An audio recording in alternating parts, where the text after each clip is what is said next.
Comme nous en avons parlé, David Altar a eu la gentillesse de me demander que notre étude aujourd'hui porte sur le Ramchal, Rabbi Moshe Chaim Luzzatto. Pourquoi le Ramchal?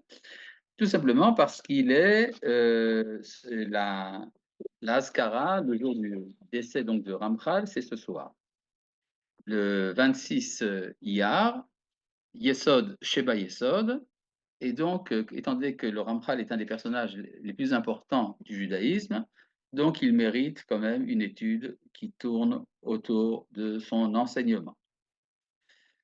Donc, le Ramchal, Rabbi Moshe Chaim Luzzatto, vivait au XVIIIe siècle et il a écrit 80 livres. Et nous en avons uniquement 40. 40 de ces livres ne sont pas arrivés à nous, bien que nous connaissons leur existence. Mais du Ramchal, nous n'avons actuellement que 40 livres. Il est mort à l'âge de 42 ans, donc ça fait à peu près un livre par année de vie. Et on peut dire que c'est un personnage remarquable du point de vue de sa production littéraire, du point de vue de son univers. Bon, alors tout simplement, rappelons une petite chose. Rabbi Moshe Chaim Luzzatto, le Ramchal, vivait à Padoue. Padoue, en Italie, pas loin de Venise. Euh, il a eu des maîtres prestigieux.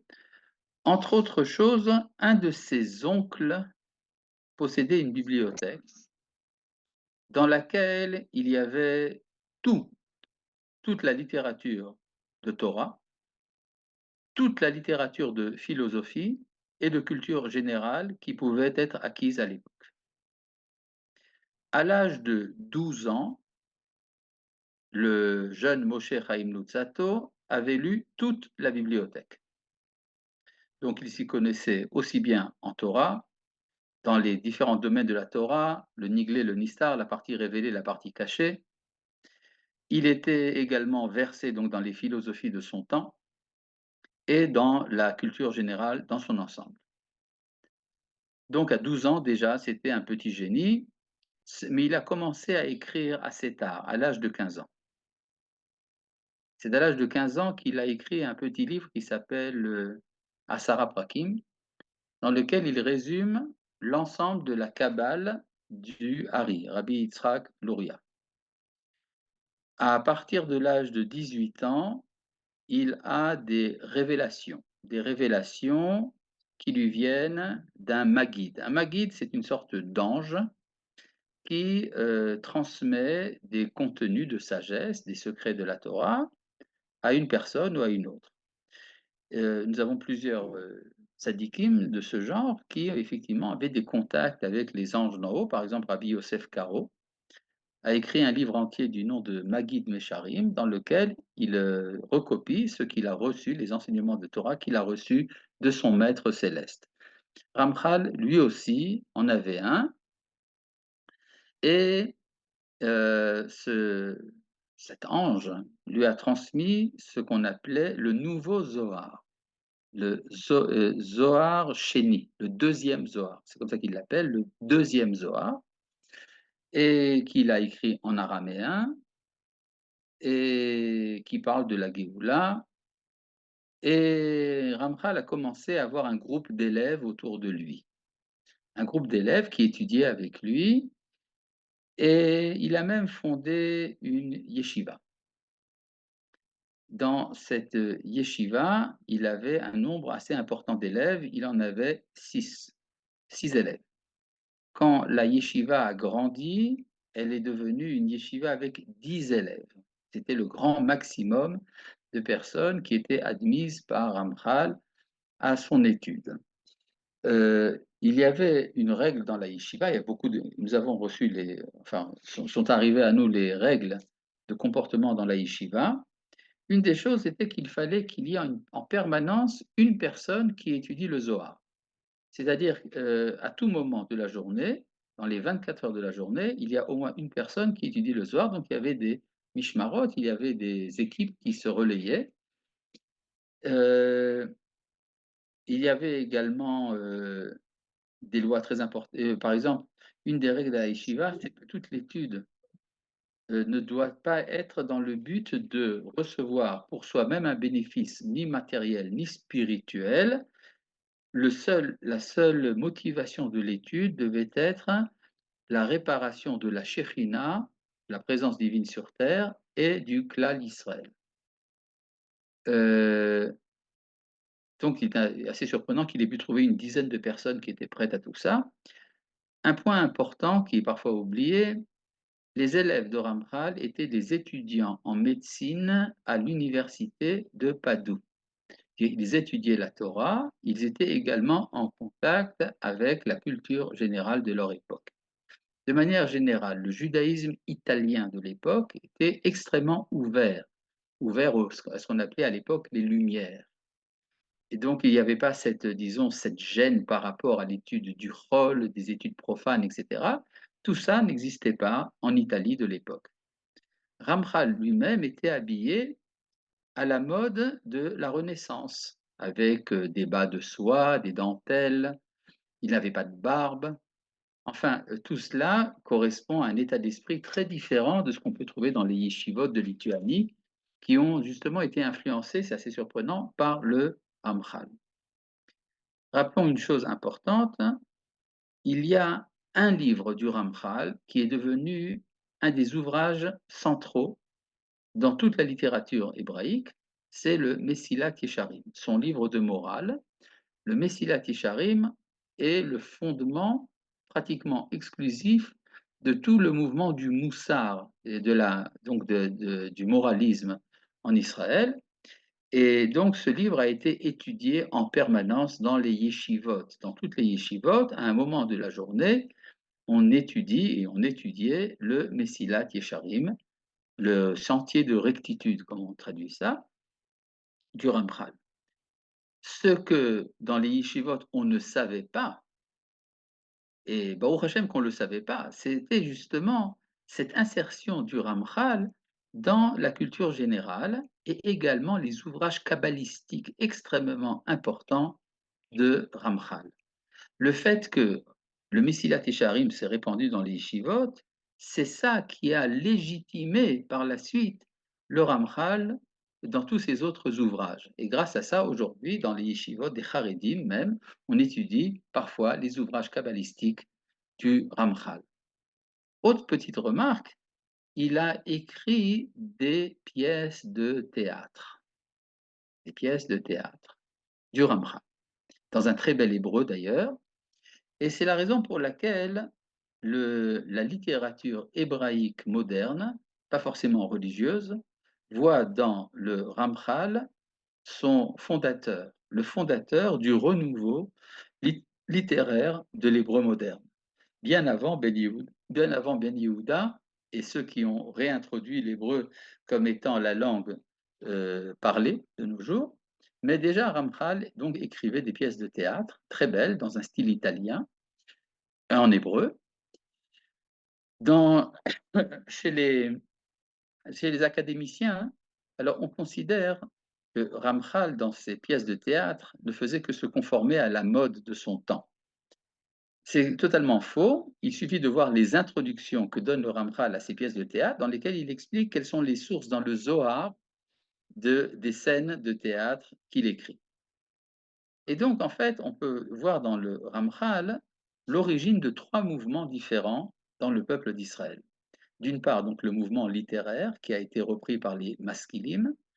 D'autre part, le mouvement du Moussar qui a son origine dans le Messilat Yesharim. Et d'autre part, le chassidisme. Le chassidisme a adopté les ouvrages kabbalistiques du Ramchal. Tout cela, le Ramchal l'a fait déjà à un âge assez avancé. À l'âge de 27 ans, le Ramchal se marie. Et alors on peut comprendre effectivement qu'il se faisait critiquer par les autorités rabbiniques de son temps. Comment un jeune homme qui n'est que célibataire prétend-il avoir des contacts spirituels avec les mondes supérieurs? Et puis, qu'est-ce que c'est que ça? Peut-être que ce sont des forces maléfiques. À part ça, Ramchal a été également accusé de sabbatianisme.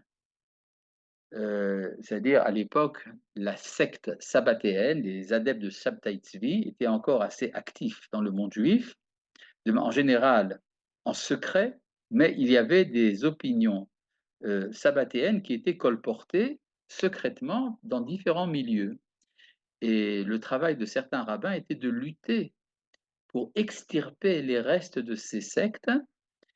Et un des grands lutteurs contre le sabbatianisme était Rabbi Yaakov Emden. Rabbi Yaakov Emden de Hambourg s'est attaqué également à Ramchal et également à son collègue à Hambourg qui était Rabbi Yonatan Eibeshitz, qui ont été accusés d'être attirés par la secte des Sabbatéens. Petite anecdote quand même intéressante. Un jour, Ramchal, qui était encore donc, un jour, il y a ici quelqu'un qui n'a pas fermé son micro. Un jour, Ramchal, qui était encore jeune, arrive dans la yeshiva de Rabbi Yonatan Eibeshitz à Hambourg, en Allemagne. Et Rabbi Yonatan était déjà âgé, il avait 80 ans, et il aperçoit à la porte du Beth Midrash ce jeune homme habillé, poudré, habillé à la mode de la Renaissance. Et alors il crie « Lutzato, enfin tu es venu, partons d'ici ensemble ». C'est-à-dire qu'il y avait une liaison, si vous voulez, une liaison d'amitié entre le vieux Rosh Yeshiva et le jeune Moshe Chaim Lutzato. Finalement, les activités de... d'abord pour en finir avec le sabbatianisme. Ramchal lui-même a écrit un livre contre la secte sabbatéenne. Un petit livre qui s'appelle Kinat Hashem Tsevaot. Ce petit livre, très important, reprend chaque passage du Zohar qui a été exploité par les Sabbatéens et le Ramchal explique ce que veulent dire ces passages, contrairement aux interprétations sabbatéennes.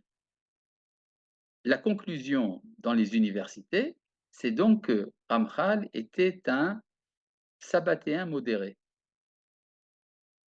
Ça ne lui sert à rien de dire qu'il est contre Shabtai Tzvi et d'écrire contre Shabtai Tzvi. Finalement, on l'accusera, quoi qu'il en soit, d'être un sabbatéen modéré. En tout cas, il y a des lettres de Ramchal, une correspondance entre lui et son maître. Le maître de Ramchal, c'était Rabbi Yeshayahu Bassan. Rabbi Yeshaya Bassan interroge Ramchal dans une de ses lettres et dit « Pourquoi est-ce que tu t'es servi des Yichoudim de Nathan de Gaza ?»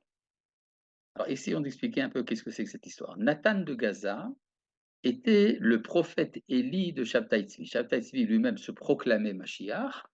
Il était annoncé par un Eliyahu Hanavi qui était un rabbin Nathan de Gaza, Nathan à Azati.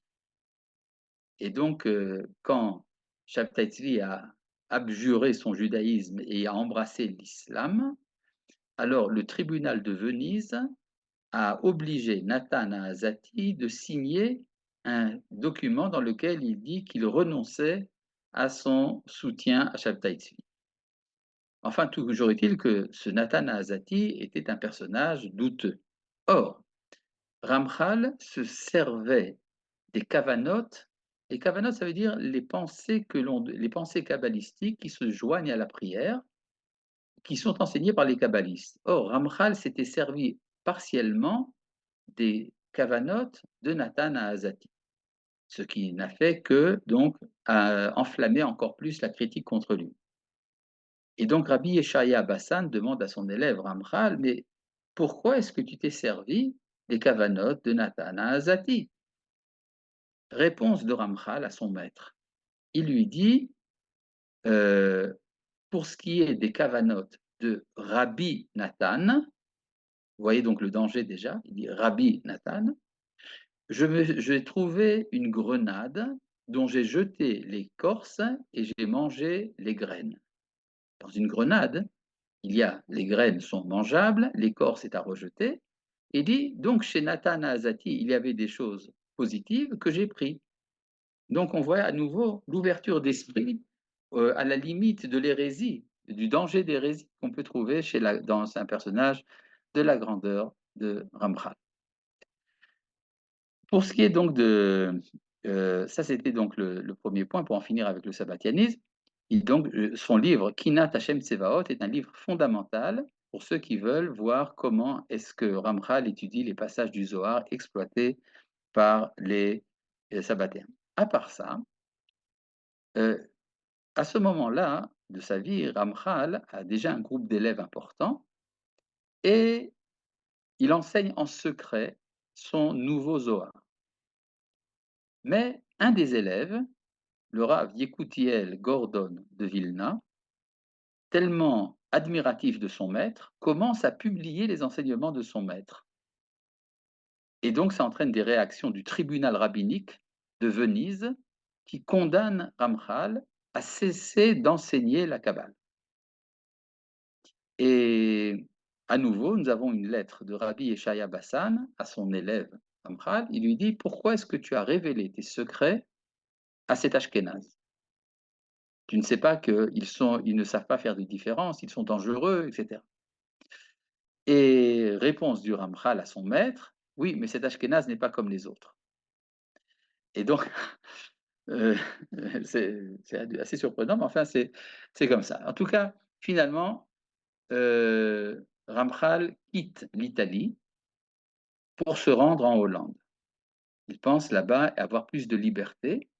Il passe par la ville de Francfort en Allemagne. Dans la ville de Francfort, à nouveau le tribunal rabbinique l'arrête et le condamne à enterrer ses œuvres.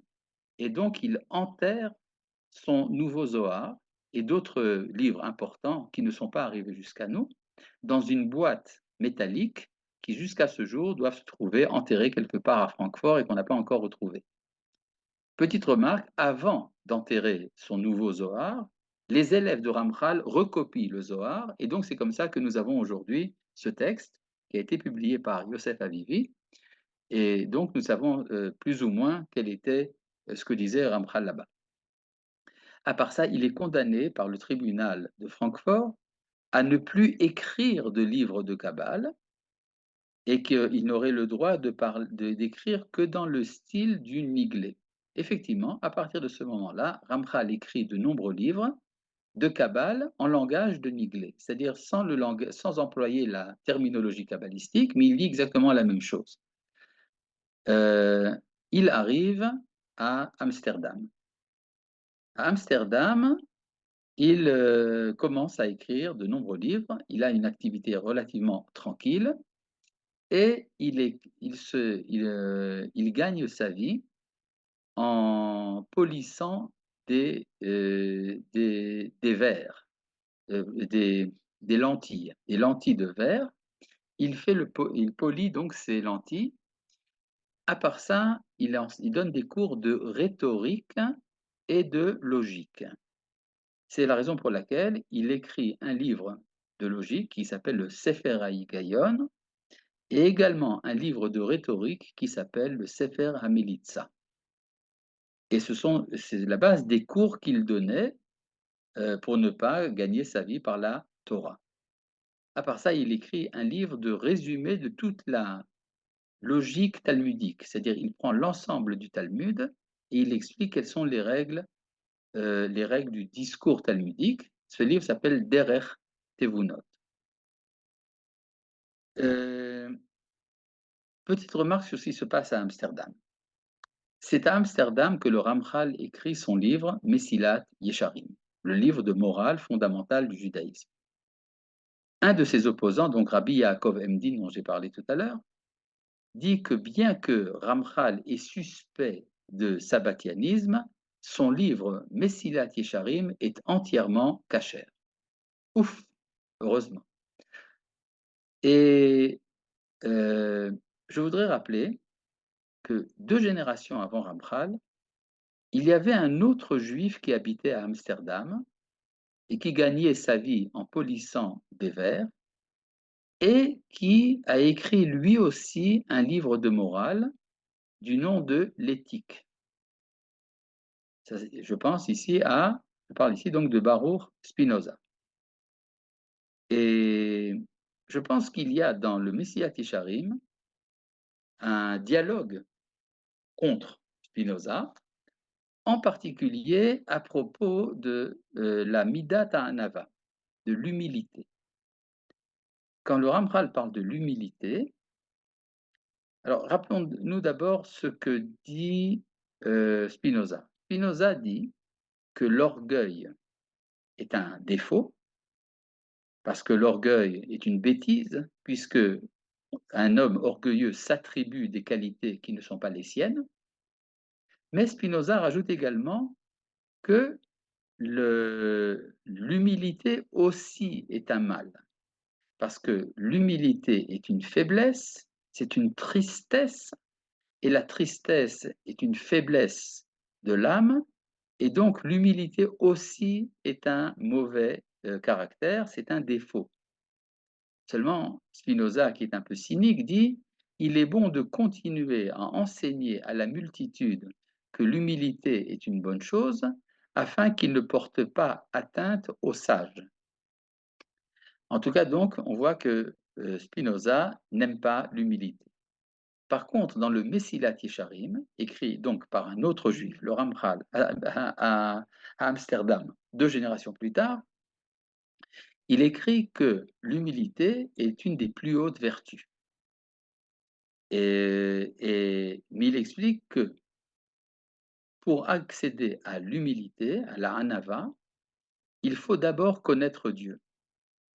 Ce n'est que lorsque l'on connaît vraiment Dieu que l'on peut véritablement être humble. Et pourquoi l'humilité est liée à la connaissance de Dieu? Tout simplement parce que Dieu est absolument transcendant. Et donc, je ne peux, face à la transcendance, que m'effacer totalement. Tandis que pour Spinoza, qui ne croit pas à la transcendance, Spinoza est un panthéiste.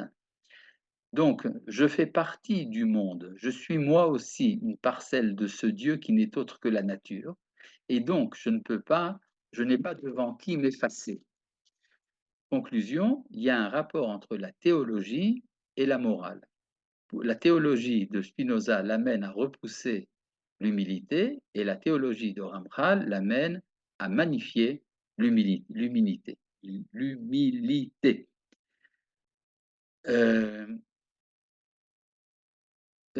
Puis, après un certain temps, Ramchal, qui continue à être sujet à des attaques, décide de monter en Eretz Israël. En Eretz Israël, il pense enfin pouvoir tranquillement s'occuper des secrets de la Kabbale sans être gêné par la communauté. Il monte avec toute sa famille, il arrive à Akko, se rend également à Tzfat et à Tibériade. Finalement, il est emporté par une épidémie de peste, lui et toute sa famille. Et donc, il meurt jeune et ne laisse pas de postérité. Où est-ce qu'il est enterré? Certains disent qu'il est enterré à Akko, enfin près de Akko, à Kfar Yassif, et certains disent qu'il est enterré à Tibériade. Ce débat, à mon avis, n'est pas encore clos, et personne ne sait vraiment où est-ce que Ramchal est enterré. Il y a à Akko une synagogue Ramchal qui était la synagogue dans laquelle il faisait ses prières. Maintenant, parlons un peu des différents livres. Alors, j'en ai parlé déjà, le Messiat Yesharim, le Sefer Gayon, le Sefer Amelitza, le Kinat Hashem Tsebaot. Il y a il y a 2 livres dont je voudrais parler, 3 livres qui sont importants. Tout d'abord, le Kellah Pitre Chochma, les 138 portes de la sagesse. C'est la première fois qu'il y a eu une mise en ordre de la Kabbale du Hari.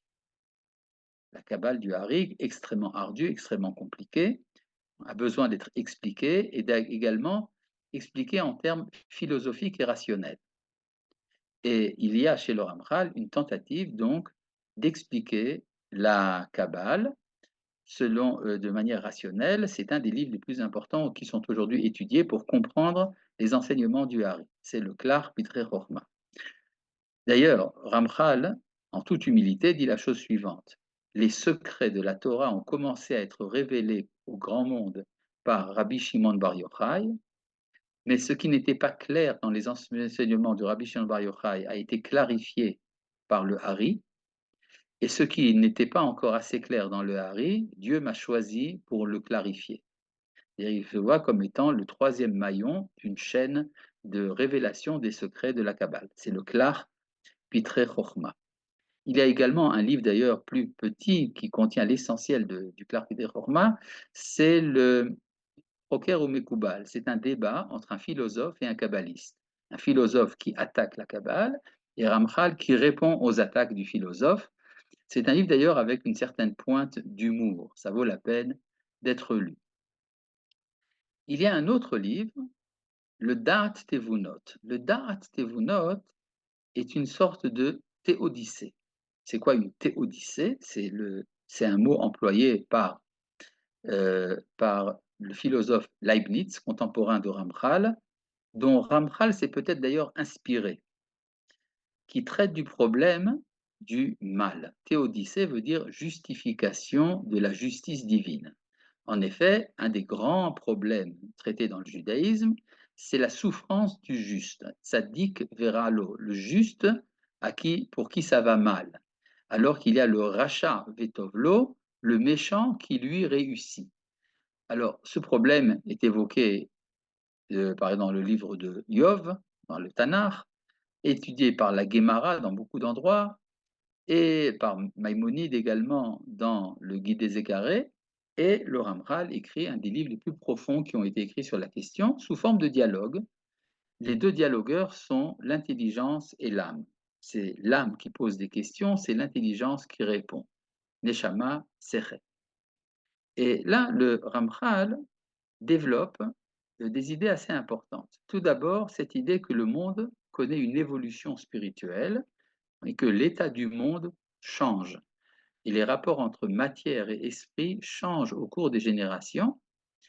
Et il y a cette idée donc que le monde est en ascension perpétuelle. Idée reprise par le Rav Kook par la suite dans le Orot HaKodesh, dans la partie appelée It'alut HaOlam, l'ascension du monde. Ce qui est d'ailleurs une des sources de la légitimation de la théorie biologique de l'évolution darwinienne, à son origine dans des secrets kabbalistiques. Il y a une correspondance avec les secrets kabbalistiques développée aussi bien par le Rav Kook que par le Ramchal. Mais il y a un point très important à propos du problème du mal. Le problème de la souffrance du juste vient du fait que l'on considère uniquement ce que le Ramchal appelle Anhagat Amishpat, la direction du monde selon la justice.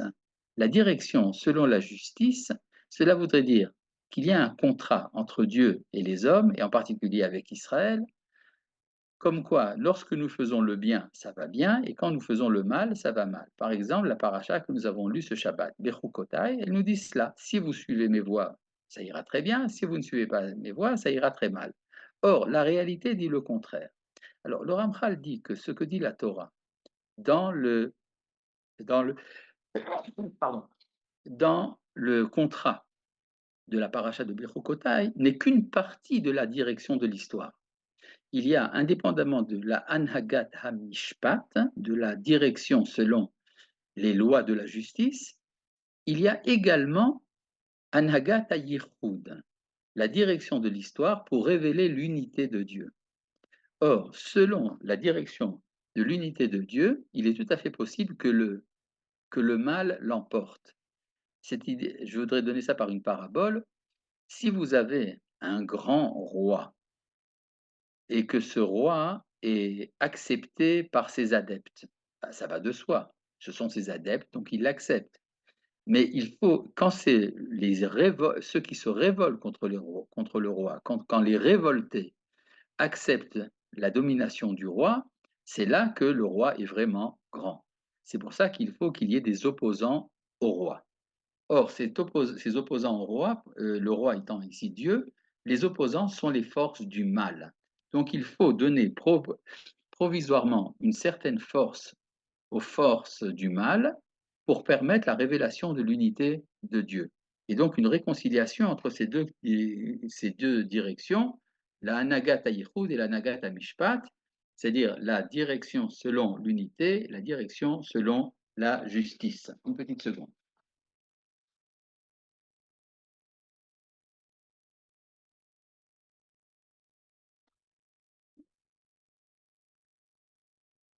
Voilà, je suis revenu. Euh, à partir de là, il y a tout un débat dans le Ramchal autour de la rétribution dans le Olam Haba, la rétribution du corps dans la résurrection des morts et également l'ascension des mondes vers le Olam Haba, c'est-à-dire le monde dans son état futur. Et là, à nouveau, il y a, disons, le génie de Ramchal de traduire des concepts exclusivement kabbalistiques en termes rationnels, compréhensibles par des philosophes ou même des simples étudiants de la Torah. Il y a également un autre livre dont j'avais presque oublié de parler, le Derech Hashem. Le Derech Hashem est une sorte de résumé de la pensée juive qui tourne autour d'une seule idée. C'est ce qu'on appelle la raison de la création du monde. Pourquoi est-ce que Dieu a créé le monde? Alors bon, c'est pas le Ramchal n'est pas le premier à avoir discuté de ça. Ce qui est intéressant, c'est la solution qu'il donne, qui est très originale. La raison de la création du monde est une raison morale. Parce que Dieu est bon, il veut donner de sa bonté aux autres. Donc, pour qu'il y ait un autre, il faut qu'il y ait création. Mais il ne suffit pas de donner des bontés à la création. Il faut également mériter cette bonté. Parce que quelque chose que je fais par mérite l'emporte de beaucoup sur quelque chose que je reçois gratuitement. C'est pour ça que d'ailleurs dans la halakha, on considère que donner un prêt d'argent est plus grand que donner un don sans rétribution. C'est-à-dire si je donne à quelqu'un de l'argent et que je n'attends pas de retour, c'est moins bien que de lui faire un prêt parce que le prêt respecte sa personne. Et donc, il y a un principe qui revient souvent chez le Ramchal, ce qu'on appelle Nahama de Kisufa, le pain mangé gratuitement. Quand je mange du pain gratuitement, j'ai honte. Et pour empêcher cette honte, il faut que je gagne mon pain. Et donc, c'est ça la raison pour laquelle l'homme, qui est le centre de la création pour le Ramchal, doit mériter son bien. Il doit ressembler en cela au créateur. De receveur, il va devenir donneur. Ce qui est à l'origine de certains principes fondamentaux de la Kabbale du Rav Ashlag dans son commentaire le Soulam sur le Zohar.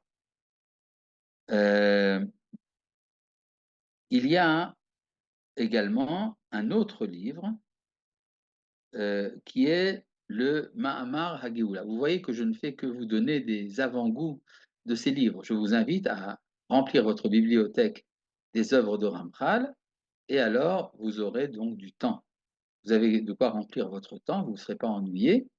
Et je vous donne simplement quelques petites notes. Donc rappelez-vous pour l'instant, nous avons le Messiah Tesharim, le Derech Hashem, le Da'at Tevunot, le Kinat Hashem Tsebaot, le Klar Pitre Chochma, les pièces de théâtre, la correspondance du Ramchal, son livre de logique, son livre de rhétorique, son livre également sur comment écrire des poèmes. Il a un livre entier qui s'appelle Lashon Limudim, dans lequel il explique comment est-ce qu'on écrit des poèmes en hébreu, et également sa correspondance, donc, et tant d'autres choses. Mais là, je voudrais vous parler d'un petit livre assez important. C'est le Ma'amar HaGeoula. C'est l'essai sur la délivrance. Alors, on en a parlé, je crois, quand on a parlé de la Shoah. Le Ramchal donne des interprétations kabbalistiques des processus qui mènent à la rédemption d'Israël. Entre autres, il parle également d'une clé spirituelle des événements de la Shoah. Or, le Ramchal, rappelez-vous, écrit cela 2 siècles avant la Shoah. Mais c'est là qu'il emploie la parabole des fenêtres. Pour le Ramchal, le monde est dirigé quand le temple est construit, quand Israël est sur sa terre, le monde est alimenté de lumière. Cette lumière lui vient par un grand portail qui est ouvert vers le monde. Et puis, lorsque il y a l'exil, alors le portail se ferme, mais il est remplacé par des fenêtres. Le principe Mashgiach Minachalonot. Dieu euh, donne sa providence à travers des lucarnes et des fenêtres. Mashgiach Minachalonot, Metzitz Minacharakim. Il observe par les fenêtres et il protège par les lucarnes. Et pendant tout le temps de la galoute, donc l'état du monde est médiocre, mais malgré tout, le monde tient, jusqu'au moment de la Géoula où le portail doit s'ouvrir à nouveau. Mais pour que le portail s'ouvre à nouveau, il faut d'abord fermer les fenêtres. Et donc les fenêtres se ferment de plus en plus jusqu'à ce qu'il n'en reste qu'une, et lorsqu'elle est fermée, il y a un moment d'obscurité dans le monde, et juste après, le portail s'ouvre. Ce moment d'obscurité dans le monde, c'est le pire des moments de l'histoire d'Israël, dit-il. Et effectivement, nous avons vu que juste avant la libération d'Israël, lors de la déclaration d'indépendance de l'État en 1948, dans les quelques années précédentes, il y a eu la pire des catastrophes de notre histoire. Ce qui est surprenant, c'est de voir que le Ramchal, très lucidement, nous annonce cette éventualité dans l'histoire. Il y a également cette idée très importante que l'histoire est en soi ce qu'on appelle une marche des idées.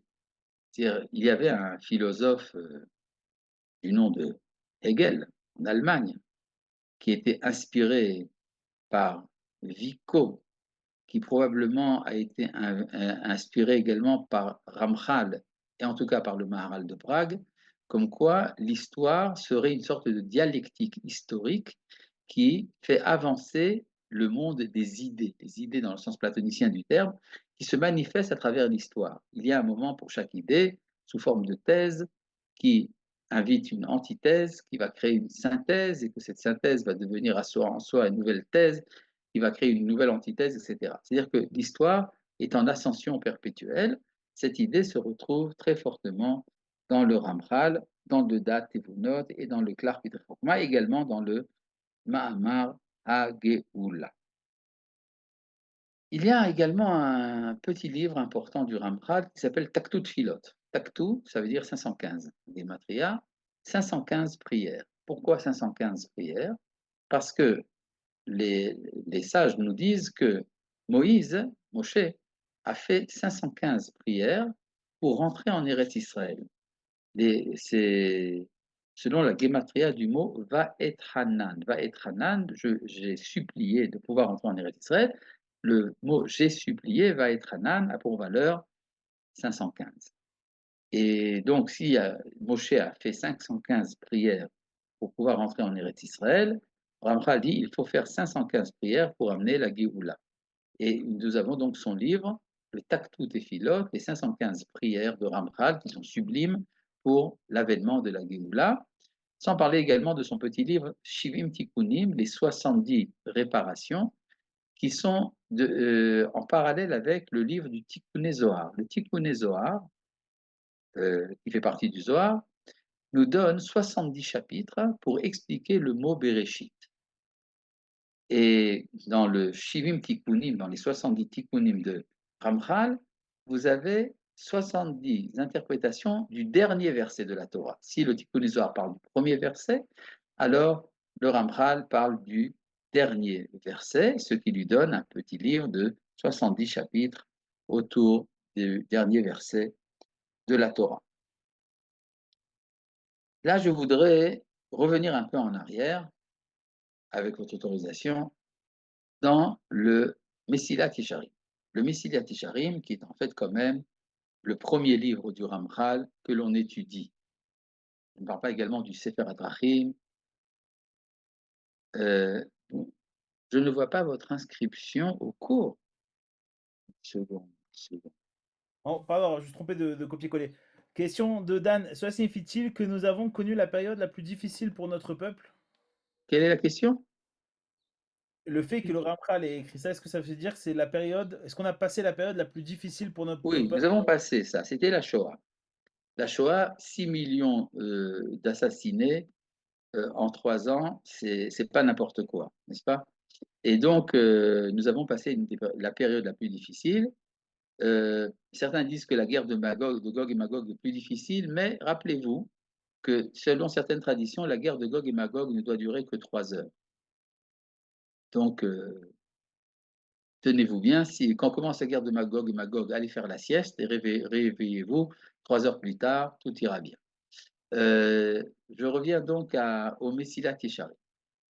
Le Messilat Yesharim, que, indépendamment du débat particulier sur l'humilité, le Messilat Yesharim est une sorte de sentier. Messila veut dire un sentier. Yesharim, de ceux qui sont droits. Et euh, le, le Messilat Yesharim, en fait, est composé de 9 enjeux de moralité qui sont basés sur l'enseignement de Rabbi Pinchas Ben Yair. Rabbi Pinchas Ben Yair, dans la Gemara, dans différents endroits, nous donne une sorte de progression morale qu'il faut acquérir pour accéder finalement à la prophétie. Et je reprends ici le texte de la Gemara de Rabbi Pinchas Ben Yair. Il dit Torah mevia l'idée zeirut, zeirut mevia l'idée zrizut, zrizut mevia l'idée kinekiyut. La Torah amène à être attentif, zeirut. Le fait d'être attentif nous amène au zèle, zérizut, et le zèle nous amène à la propreté de la pensée, nekiyut. Et puis après, ça continue. Tout ça nous amène à perishut, chassidut, tahara, tahara chassidut, c'est-à-dire l'ascèse, la, la pureté et la piété, chassidut. Et après, il y a encore 3 autres moments qui sont Anava, Giratret, Kedusha, l'humilité, la crainte du péché et la sainteté. Et puis après, Rabbi Mitras Ben Yair continue, la Kedusha nous amène au roi HaKodesh, à l'Esprit Saint, et le roi HaKodesh nous amène à Eliyahu Hanavi, qui nous amène à la résurrection des morts. Voilà, ça c'est donc la trajectoire morale, ça commence par la Torah, ça finit par la résurrection des morts, et au milieu, il y a le travail moral. Or, ce travail moral, pour le Ramchal, se divise en 9 étapes seulement, qui sont Zeirut, Zrizut, Nekiyut, Rishut, Tara, Chassidut, Anava, Iratret et Kedusha. Et si on est attentif, on voit qu'en fait, il s'agit de 4 phases différentes. Les 4 phases différentes, ce sont les initiales du mot Yitzhak. Yitzhak, le deuxième de nos patriarches. Vous connaissez la prière de Nishmat Kol Chai. Dans Yitzhak, vous avez Yesharim, Tzadikim, Chassidim, Kedoshim. Ce sont 4 étapes que l'on doit traverser pour devenir un être absolument parfait sur le plan moral. Yachar, Tzadik, Chassid et Kadosh. Yachar, c'est le droit. C'est pour ça que ça s'appelle Messilat Yeshari. C'est quoi le droit? C'est celui qui veut être Tzadik. Il ne l'est pas encore, mais il le sera. Et là, pour acquérir le fait d'être Tzadik, il faut 3 moments. Zéirut, Zérizut et Nikiyut. Zérizut, c'est être attentif. Zéirut, être attentif à ne pas faire le mal.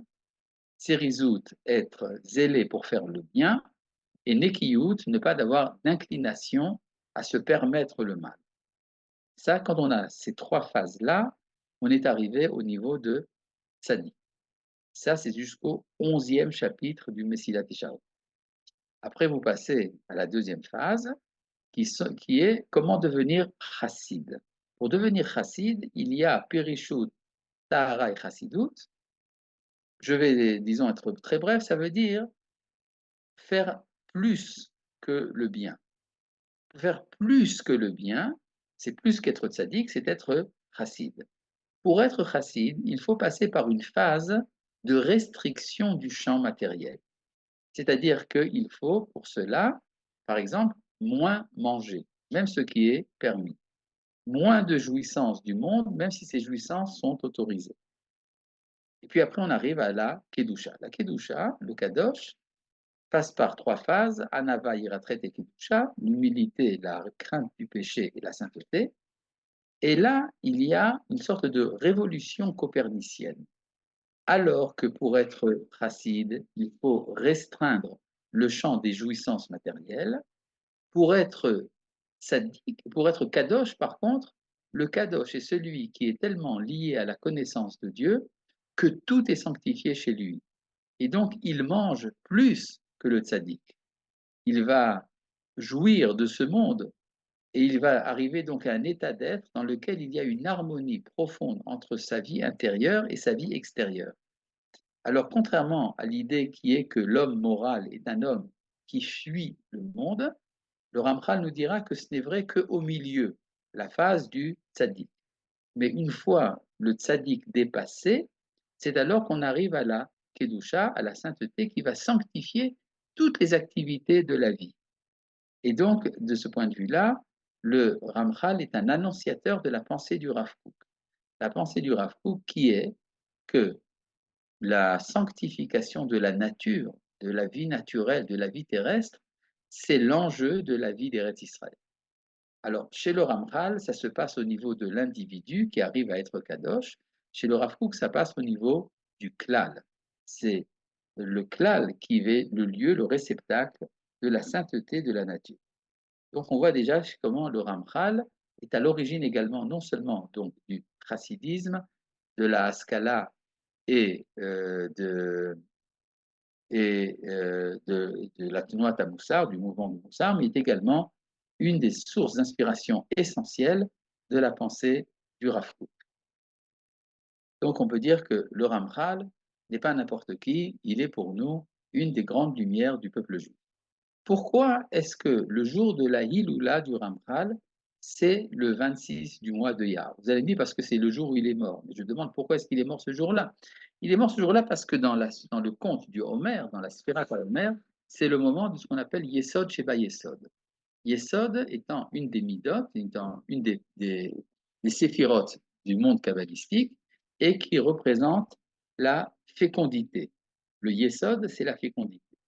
Or, la fécondité est la chose la plus sainte pour le peuple juif. Croisser et multiplier, augmenter la vie, c'est ça l'enjeu de la morale dans le judaïsme, contrairement aux intuitions du christianisme, par exemple, qui voit dans la sexualité le mal absolu. Pour le judaïsme, au contraire, c'est le lieu de la sainteté absolue. Or, le grand maître de la morale pour Israël, c'est le Ramchal, donc il est tout à fait normal que Saïdoula se passe au moment culminant de la morale juive, qui est le Yesod, Sheba Yesod, qui est le 26 du mois de Iyar. À quoi sert, demande Jonathan, à quoi sert cette restriction matérielle? La restriction matérielle est nécessaire pour créer une sorte de balancier. Tant qu'on n'a pas vécu la connaissance de la restriction matérielle, on est happé, on est emprisonné par les désirs de la nature et donc on ne peut pas se sanctifier. Une fois qu'on s'est prouvé à soi-même que l'on est capable de renoncer provisoirement aux jouissances de la terre, c'est alors que on est capable également de tout sanctifier. C'est là qu'on devient véritablement libre. Ce n'est qu'un homme libre qui peut sanctifier tout. Rappelons une chose, c'est en rapport avec l'histoire bien connue de Rabbi Zusha. Cette histoire que je vous ai racontée plusieurs fois, probablement, que Rabbi Zusha, un des grands maîtres du chassidisme, reçoit la visite d'une femme qui lui dit « Je voudrais avoir un enfant, Vodarav, priez pour que j'ai un enfant ». Alors il se met à prier pour que cette femme ait un enfant, et il entend une voix du ciel qui lui dit « Zusha, ne fais pas cette prière, je ne veux pas que cette femme ait un enfant ».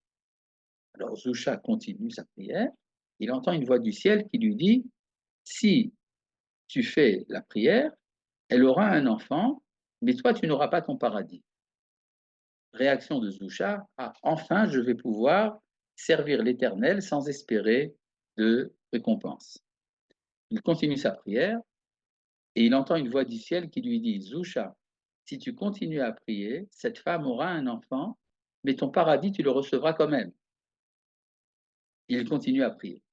C'est-à-dire qu'il a compris qu'il y a un moment de son évolution morale dans lequel il doit être capable de renoncer à toute jouissance, même à son paradis. Et puis après, il comprend qu'il a péché en ne recevant pas le cadeau de Dieu. C'est un péché, donc il doit faire teshuva de ça et accepter la jouissance. Mais cette fois-ci, non pas de manière intéressée et basse, mais par idéal. C'est là qu'intervient ici une question. Si on voit l'approche du Rav Kook comme étant au niveau du klal, cela dispense-t-il chaque individu d'accéder à la prophétie, car au niveau du klal, elle finira par arriver? Très bonne question. La réponse est non. Mais c'est vrai que pour arriver à la prophétie au niveau individuel, il est nécessaire d'être aidé par l'état du monde.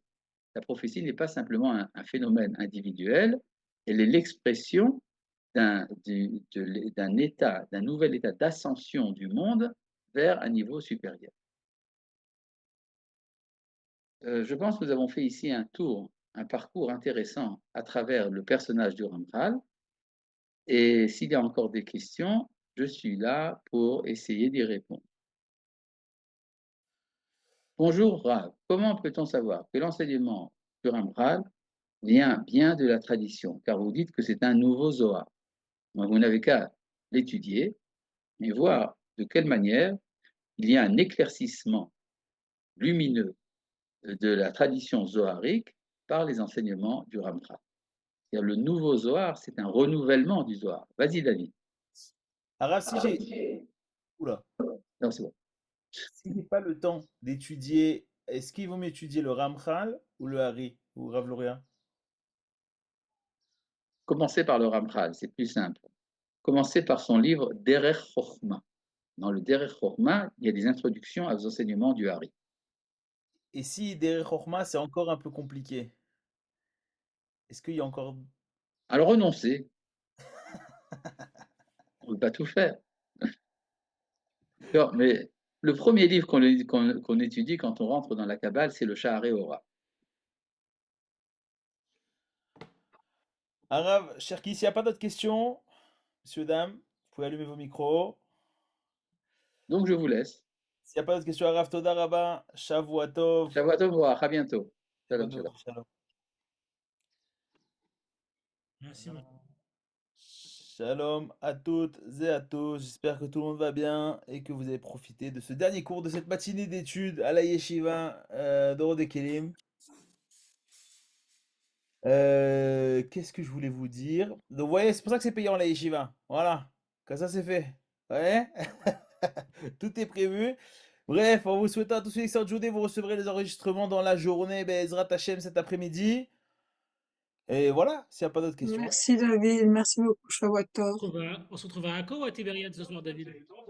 Shavua tov, bracha v'atzlacha. Le vrai kabbaliste se retrouve dans les deux en même temps. Ok. Voilà, moi je dis ça, je dis rien. Shabbat tov. Yallah, Shavua tov. Shabbat tov. Shavua tov, David. Toda rabba. Shalom. Toda Rabba David, Shavuotov. Shavuot. David, garde ton sourire. Toujours, c'est un principe. Est-ce qu'il y aura cours dimanche prochain? On va cours dimanche prochain sur Shavuot. Ah, d'accord. Bezrat Hashem. Voilà. Ok, il y a la... Shalom, shalom. Ouais. Shalom, shalom.